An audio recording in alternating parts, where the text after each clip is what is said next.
আবার ভাতা বৃদ্ধি, পার্শ্ব শিক্ষক, আশা, আইসিডিএস, সিভিক ভলেন্টিয়ার থেকে শুরু করে সমগ্র শিক্ষা মিশনের সমস্ত কর্মীদের এমনটাই কিন্তু খবর উঠে আসছে। এই খবরের সত্যতা কি? আদৌ কি আবার ভাতা বৃদ্ধি হবে? আপনারা জানেন, সমগ্র শিক্ষা মিশনের কর্মীদের, পার্শ্ব শিক্ষকদের, এসএসকেএমএসকেদের, শিক্ষা বন্ধুদের এবং বাকি যারা রয়েছেন, ভিলেজ পুলিশ থেকে শুরু করে সিভিক ভলেন্টিয়ার থেকে শুরু করে আশা, আইসিডিএস থেকে শুরু করে প্রত্যেকের কিন্তু 1,000 টাকা করে ভাতা বৃদ্ধি করেছেন রাজ্য সরকার। আপনারা দেখেছেন বাজেটের দিন ঘোষণা হয়েছে 1,000 টাকা ভাতা বৃদ্ধির, এবং সেটাকে বিশেষ করে সমগ্র শিক্ষা মিশনে যারা শিক্ষক রয়েছেন, শিক্ষাকর্মী রয়েছেন, তারা সেটাকে কিন্তু অপমান বলে মনে করছেন। আপনারা গতকালকে দেখলেন বিকাশ ভবন অভিযান, সেখানে পার্শ্ব শিক্ষকদের সঙ্গে পুলিশের ধুন্ধুমার পরিস্থিতি। অবশেষে নেতৃত্বরা আলোচনার রাস্তা খোলা রেখে সেই আন্দোলন কিন্তু প্রত্যাহার করে নিয়েছেন। কিন্তু নেতৃত্বদের পক্ষ থেকে জানানো হচ্ছে এই কর্মসূচি তাদের চলবে, লাগাতার চলবে এবং আরও ভালো করে চলবে। কিন্তু প্রশ্ন হচ্ছে যে এইভাবে কি দাবি আদায় সম্ভব? যেভাবে নেতৃত্বরা কালকের এত সুন্দর একটা কর্মসূচি, সেটাকে তারা এগিয়ে না গিয়ে আলোচনার পথ খোলা রেখে সমাপ্তি ঘোষণা করলেন, সেটাকে কিন্তু ভালো চোখে দেখছেন না পার্শ্ব শিক্ষকদের একাংশ। তাদের দাবি, তারা যদি 10 জনই ছিল গতকালকে, তারা যদি বসে পড়তেন, আজকে কিন্তু সংখ্যা বৃদ্ধি হতো। যেভাবে মিডিয়া কভারেজ করেছিলেন সেই খবরের, সত্যি সেই খবর কিন্তু নবান্নের 14 তলায় পৌঁছে গেছে, সেই বিষয়ে কোনো সন্দেহ নেই। এবং আন্দোলন সফল বলা যায়, কিন্তু দাবি আদায়ের ক্ষেত্রে আরও বৃহত্তর আন্দোলনের প্রয়োজন রয়েছে। কারণ সরকারকে চাপে না ফেলতে পারলে এই 1,000 টাকা যে ভাতা বৃদ্ধি, সেটা প্রত্যাহার করে নেবে সরকার, এমনটা হতে পারে না। বা ভাতা বৃদ্ধির পুনর্বিবেচনা করবে সরকার, সেটাও হতে পারে না। কারণ এই সরকার সমগ্র শিক্ষা মিশনের কর্মীদের, যারা কন্ট্রাকচুয়ালে রয়েছেন, আশা, আইসিডিএস কর্মীদের, সিভিক ভলেন্টিয়ারদের কিন্তু ভালো চোখে দেখে না বা দেখছেন না। বন্ধুগণ, আপনারা যদি দেখেন সিভিক ভলেন্টিয়ারদের কর্মজীবন, তৃণমূল আমলে তাদের নিয়োগ, কিন্তু যদি আপনারা সমগ্র শিক্ষা মিশনের কর্মীদের দেখেন, পার্শ্ব শিক্ষকদের দেখেন বা বাকি যারা কর্মচারী রয়েছেন তাদের দেখেন, তারা কিন্তু 20 বছর 22 বছর ধরে কাজ করছেন। এবং সেই সঙ্গে শিক্ষকদেরকেও একই তলায় বা একসাথে নামিয়ে আনাটা কোথাও না কোথাও শিক্ষকরা মেনে নিতে পারছেন না, বিশেষ করে পার্শ্ব শিক্ষকরা, এসএসকেএমএসকেরা, সমগ্র শিক্ষা মিশনের কর্মীরা। ঠিক এই পরিপ্রেক্ষিতে যখন একটা আলোচনা চলছে যে আদৌ কি রাজ্য সরকার এই আন্দোলনের প্রভাবে বা এই আন্দোলন কি প্রভাব ফেলতে পারবে, যেহেতু সামনে নির্বাচন রয়েছে। আমাদের কাছে যে খবর রয়েছে যে আগামী মাসের 15 তারিখের আগেই নির্বাচনের ঘোষণা হয়ে যাবে। এমতো অবস্থায় রাস্তায় নামা ছাড়া আর কোনো পথ থাকছে না। আপনারা যদি দেখেন গতকালকের প্যারা টিচারদের যে কর্মসূচি, সেখানে উপস্থিতি কিন্তু চোখে পড়ার মতো ছিল না, কিন্তু উৎসাহ ছিল। যে কজন উপস্থিত ছিলেন তাতেই কিন্তু তারা তাদের কাজটা করে দেখিয়েছেন।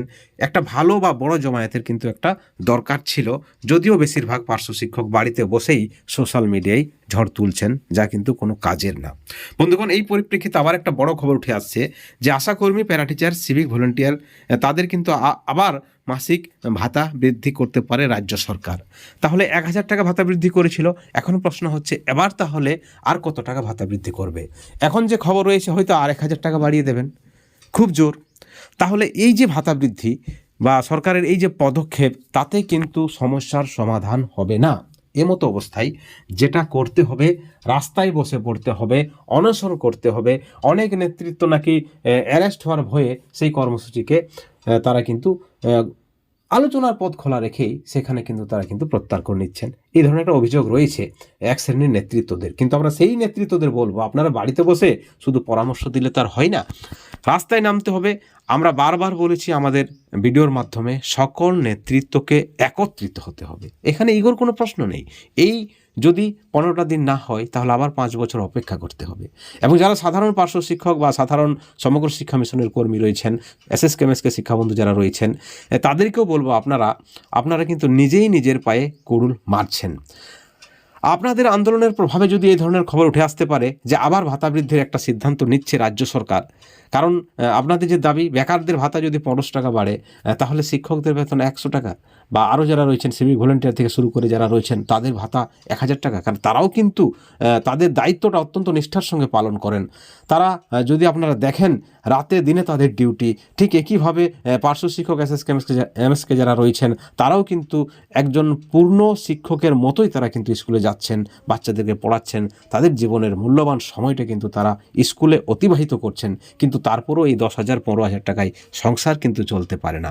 আপনাদের দাবি আমরা দেখেছি, গতকালকে একজন পার্শ্ব শিক্ষক বলছিলেন যে 9 বছর আগে তৃণমূল সরকার তাদেরকে প্রতিশ্রুতি দিয়েছিলেন যখন তৃণমূল সরকার ক্ষমতায় আসেনি, এবং তার পরবর্তী সময়ে দেখা গেছে যে এক সময় মুখ্যমন্ত্রীর ভাতা ছিল 7,000 আর পার্শ্ব শিক্ষকদের ভাতা ছিল 7,000-এর কিছু কম বেশি। কিন্তু সেখান থেকে 2026-এ দাঁড়িয়ে মুখ্যমন্ত্রীর ভাতা প্রায় 2 লক্ষের কাছাকাছি, সেখানে পার্শ্ব শিক্ষকরা 10,000 টাকা। এমএলএমপিদের ভাতা আপনারা দেখেছেন প্রায় 2 লক্ষের কাছাকাছি। অর্থাৎ তাদের পরিবার চালাতে যদি কষ্ট হয়, বর্তমান বাজার দ্রব্য যেভাবে মূল্যবৃদ্ধি হয়েছে বাজার দ্রব্যের, সেখানে পার্শ্ব শিক্ষকদের কি পরিবার নয়? তাদের কি পরিবার নয়? এসএসকেএমএসকেদের পরিবারটা কি পরিবার নয়? তারা কি রাজ্যের মানুষ নয়? এক প্রকার শোষণ চলছে, অত্যাচার চলছে। ব্রিটিশ শাসনকে হার মানাবে এই যে করুণ অবস্থা, এই যে লাঞ্ছনা, এই বঞ্চনা সমগ্র শিক্ষা মিশনের কর্মীদের তথা পশ্চিম বাংলার কন্ট্রাকচুয়াল বা চুক্তিভিত্তিক কর্মীদের। আশারা যে কাজটা করে থাকেন, আপনারা যদি দেখেন আইসিডিএস কর্মীরা যে কাজটা করে থাকেন, আপনারা যদি দেখেন বাচ্চাদেরকে তারা প্রি প্রাইমারি থেকে এই যে শিক্ষাদান করে, তাদেরকে বসিয়ে রাখে, খেলাধুলা শেখায়, অর্থাৎ তাদেরকে এক কথাই প্রথম কখটা আইসিডিএস কর্মীরাই করে, এবং আশা কর্মীরা একটা বাচ্চাকে পৃথিবীতে আনার জন্য একটা পরিবেশ তারা গঠন করে দেয়, মাকে তারা সাহস দেয়, পরিবারের সঙ্গে যোগাযোগ রাখে। অর্থাৎ তাদের যে কাজ, সেই কাজটা কিন্তু সত্যি মানবিক কাজ এবং মহান কাজ। তা সত্ত্বেও আশাকর্মীরা বঞ্চিত। তাদের ভাতা বৃদ্ধি করছে রাজ্য সরকার, নির্লজ্জের মতো, বেহায়ার মতো, ভিখারির মতো তাদেরকে ভিক্ষাদান দিচ্ছে মাত্র 1,000 টাকা। তা কিন্তু মেনে নিতে পারছেন না আশাকর্মীরা। তাদের কর্মসূচি তারা কিন্তু চালিয়ে যাচ্ছেন। তাদের যে আপনারা যদি দেখেন তাদের যে কর্মসূচি, তাদের যে বিক্ষোভ, তাদের যে অবস্থান, তাদের যে নবান্ন ঘেরাও বলুন বা স্বাস্থ্য ভবন ঘেরাও বলুন, সেখানে কিন্তু যদি আপনারা দেখেন আশাকর্মীদের ভিড় কিন্তু চোখে পড়ার মতো। সেদিক থেকে সমগ্র শিক্ষা মিশনের কর্মীদের কিন্তু ভিড় একদমই নেই। 5% উপস্থিতি কিন্তু আমরা দেখলাম না গতকালকে। এবং সেই সঙ্গে নেতৃত্বরা কোথাও না কোথাও আমাদের মনে হলো দুর্বল। আলোচনার পথ তারা খোলা রাখছেন, তার জন্য যারা সাধারণ কর্মচারী রয়েছেন, সাধারণ এসএসএম কর্মী রয়েছেন, তাদেরকে তারা ধমকিয়ে বোঝাচ্ছেন, আপনারা থামুন তো, আলোচনার পথ প্রশস্ত রাখতে হবে। অর্থাৎ কোথাও না কোথাও একটা ভয় বলতে পারেন, বা গ্রেপ্তার হওয়ার ভয় বলুন, বা উপস্থিতি কম হওয়ার ভয় বলুন, সেটাও কিন্তু নেতৃত্বদের কিন্তু আঘাত দিয়েছে বা ভাবতে বাধ্য করেছে। আচ্ছা, আপনারাই বলুন, নেতৃত্বরা আলোচনার পথ প্রশস্ত রেখে কর্মসূচি প্রত্যাহার করে নিচ্ছেন, তারা আবার জমায়েত বা অনশন বা এই যে আন্দোলনকে 4-5 দিন নিয়ে যাওয়ার কথা ভাবছেন না, তার জন্য কি শুধু নেতৃত্বরা দায়ী? না, উপস্থিতি দায়ী। সেখানে যদি আপনারা 20,000 25,000 জমায়েত দিতে পারতেন, তাহলে কি নেতৃত্বরা বলতে পারতেন যে আপনারা থামুন, আলোচনার পথ প্রশস্ত রেখে আমরা এই আন্দোলন প্রত্যাহার করে নিচ্ছি? বলতেন না, কারণ তারাও সাহস পেতেন। অর্থাৎ আপনারাই হচ্ছেন নেতৃত্বদের বল, কিন্তু আপনাদের উপস্থিতি কিন্তু কোথাও না কোথাও নেতৃত্বদের দুর্বল করছে। এবং সেই সঙ্গে নেতৃত্বদের বলবো, আপনারা একত্রিত হয়ে এই কটা দিন কর্মসূচি ঘোষণা করুন, না হলে আবার সেই 2028 পর্যন্ত অপেক্ষা করতে হবে। অর্থাৎ এই যে একটা বিক্ষোভ আশাকর্মীদের, আইসিডিএস কর্মীদের, প্যারাটিচারদের, সমগ্র শিক্ষা মিশনের কর্মীদের, তাতেই কিন্তু রাজ্য সরকারকে ভাবতে বাধ্য করেছে। খবর উঠে আসছে আবার ভাতা বৃদ্ধির সম্ভাবনা রয়েছে আশাকর্মী, প্যারাটিচার, সিভিক ভলেন্টিয়ার সহ বাকি কর্মীদের।